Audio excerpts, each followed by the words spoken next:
हामी चाहिँ अब विशेष गरेर अब यो माछा फिसिङ गर्ने हिसाबले आएको होइन। तपाईँहरू वान स्टी नेपाल च्यानलमा जोडिनु भएको छ, धेरै धेरै खुसी लागेको छ। सबैजनाले माया गरिदिनु होला, सब्सक्राइब गरिदिनु होला, तपाईँहरू जोडिनु होला, सेयर गरिदिनु होला होइन। कस्तो लागिरहेछ मेरो भिडियोहरू, कतिको फलो गरिराख्नु भएको छ, तपाईँहरूले कतिको हेरिरहनु भएको छ, सबैजनाले माया गरेर। र देश विदेश कुन देशदेखि हेर्दै हुनुहुन्छ, स्पेसली कोरियामा हुने साथीहरूले चाहिँ विशेष कमेन्ट गरिदिनु होला, किनभने उहाँहरूको र मेरो चाहिँ एकदमै जीवनशैली एकदमै मिल्दो छ होइन। उनीहरूले पनि एकदमै दुःख गरिरहेछ, मैले पनि एकदमै धेरै दुःख गरेको छु। यहाँ चाहिँ कोरियामा चाहिँ एकदमै सोचेभन्दा धेरै एकदमै हार्ड भनौँ न, एकदम हार्ड काम नै भएर सबैजनाको दुःखहरू एकदम एकअर्काले चाहिँ अब बुझिरहेको हुन्छौँ।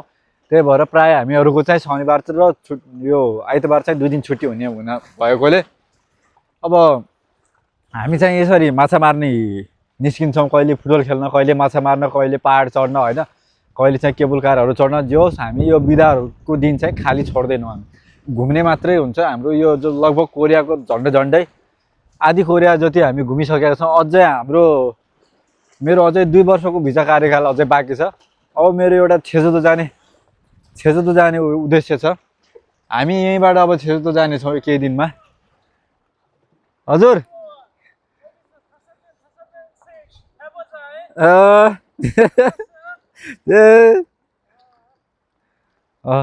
हाम्रो दाइहरू एकदमै रमाउनुहुन्छ। यस्तो छ दर्शकबिन।